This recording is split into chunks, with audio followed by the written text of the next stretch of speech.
बहुत सारे पत्रकारों का ये मैसेज आया मुझे, बहुत सारे चैनल से मुझे बुलाया गया और मैं जातिगत बातों पर, मैं जातियों में नहीं बंधना चाहता। मैं सनातन कार्य के लिए कार्य कर रहा हूं, मैं सभी सनातनियों को जोड़ना चाहता हूं। रही बात चोटी काटने की, गलत। किसी के भी साथ दुर्व्यवहार नहीं करना चाहिए। कोई भी किसी भी प्रकार का दुर्व्यवहार करता है वो ठीक नहीं। हम तो इसका प्रचार करते हैं, तिलक रखो और चोटी रखो, कलावा बांधो, कंठी पहनो, इसका हम प्रचार करते हैं। रही बात दूसरी कि जो लोग जातियों के लिए, मैंने तो देखा कि एक गांव में घटना घटी और उसमें बड़े बड़े देश के बड़े नामचीन नेता आकर बयान दे रहे हैं और वो जातियों के विरोध में बयान दे रहे हैं और वो वही काम कर रहे हैं जो अंग्रेजों ने किया। मैं ये जानना चाहूंगा, अभी आप लोगों ने भी सुना होगा, मथुरा में एक कांड हुआ था, एक टेम्पो वाला पकड़ा गया था और उसने 23 लड़कियों के साथ दुर्व्यवहार किया। उनकी वीडियो, उनकी पिक्चर्स और उनके सब हैं और वो हट जाति के थे। वो बच्चियां जो थी वो हट जाति की थी। तब कहां चले गए ये सारे मर्द? क्या एक पुरुष का मान सम्मान स्त्री के मान सम्मान से ज्यादा है? हम स्त्री के मान सम्मान के लिए क्यों नहीं खड़े हुए? इसका मतलब ये नहीं मैं कह रहा हूं कि पुरुष का अपमान हो जाए तो हो जाए। अपमान किसी का नहीं होना चाहिए। जब लोग मूत्र जिहाद करते हैं, लब जिहाद करते हैं, थूक जिहाद करते हैं, तो वो जब थूकते हैं ना भोजन में, तब इसलिए नहीं थूकते कि ब्राह्मण पंडित जी जेल लेंगे।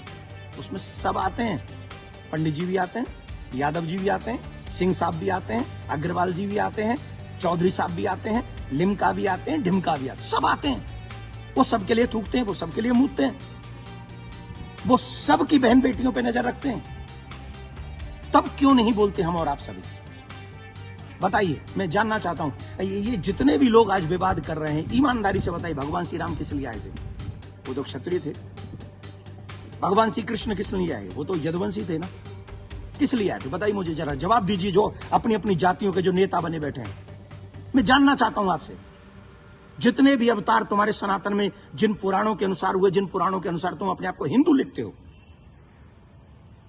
किसके लिए अवतार हुए थे? वो धर्म की स्थापना के लिए हुए थे और धर्म की स्थापना करना ही हम सबका दायित्व है कि हम इस देश में धर्म की स्थापना करें, ना कि धर्म का खंडन करें। हम सबको चाहिए कि एक साथ रहकर अपने धर्म का सम्मान करें, अपने धर्म को बढ़ाएं, अपने देश को बचाएं। ये हम लोगों की ड्यूटी होनी चाहिए। और जितने भी यदुवंशी सुन रहे हैं ना, my dear, listen to me. निश्चित तौर पे मेरा जन्म जो है ब्राह्मण कुल में हुआ है, लेकिन आपको एक और बात बता दूं, यदुवंशी मेरे हैं सब। पूछिए कैसे? भगवान श्री कृष्ण का नामकरण जिन ऋषि ने किया था, गर्गः पुरोहितो राजन यदु नाम सुमहातप, मैं गर्गाचार्य जी का वंशज हूं। क्या मैं आपका बुरा चाहूंगा? क्या मैं जाटवों का बुरा चाहूंगा? मैं चौधरियों का बुरा चाहूंगा? मैं बनियाओं का बुरा चाहूंगा? किसी का बुरा नहीं चाहता।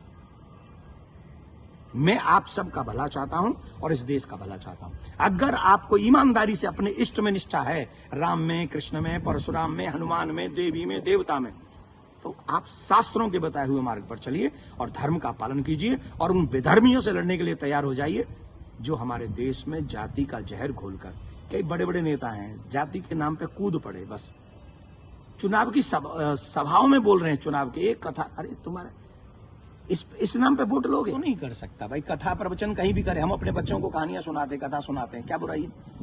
हर एक जाति के व्यक्ति, मम्मी पापा, दादी दादा, नानी नाना तो अपनी जाति के होंगे ना। कहानी सुनाए, कथा सुनाए, कोई बुराई नहीं है। लेकिन व्यासपीठ पर बैठ के सप्ताह करना, देखिए उसकी विधा, हम शास्त्रों की बात करेंगे। यहां मैं अपनी बात नहीं करूंगा। मैं ब्राह्मण कुल में मेरा जन्म हुआ है, लेकिन कितने ऐसे कार्य हैं जो मैं खुद नहीं करता। जैसे यज्ञ कराना मैं नहीं करता, क्योंकि उसमें मेरी नॉलेज नहीं है। विवाह कराना वो मैं कार्य नहीं करता। अंतिम संस्कार में भी जो 16 संस्कारों में से एक है, मैं वो नहीं करता। जो चीज मेरे हाथ में नहीं है वो मैं नहीं कर सकता, और जो मेरे हाथ में है वो मैं कर सकता हूं। जब हम भागवत करते हैं, एक अनुष्ठान करते हैं, अनुष्ठान को अनुष्ठान रहने दीजिए। सत्संग, प्रवचन, रामायण इत्यादि हम सब करें, कौन रोकने वाला है? और कितने ऐसे लोग हैं जो ब्राह्मण नहीं है, वो भी कथा कर रहे हैं। हमारे यहाँ तो मुस्लिम भी राम कथा करके गए हैं और हमने उनको स्वीकार किया। रसखान को हमने स्वीकार किया है, रसखान के पद हम लोग गाते हैं। तो इसमें जाति के चक्कर मत पड़िए, जाति बंधन मत फैलाइए। मैं हाथ जोड़ के प्रार्थना करता हूं, आइए हम सब एक हों, सनातन देश और धर्म और आने वाली पीढ़ी को बचाएं। यही हमारा दायित्व है। जय श्री राम। देखिए, न तो ये काम देवकी नंदन का है और न काम ये अखिलेश जी का और तेज प्रताप जी का है।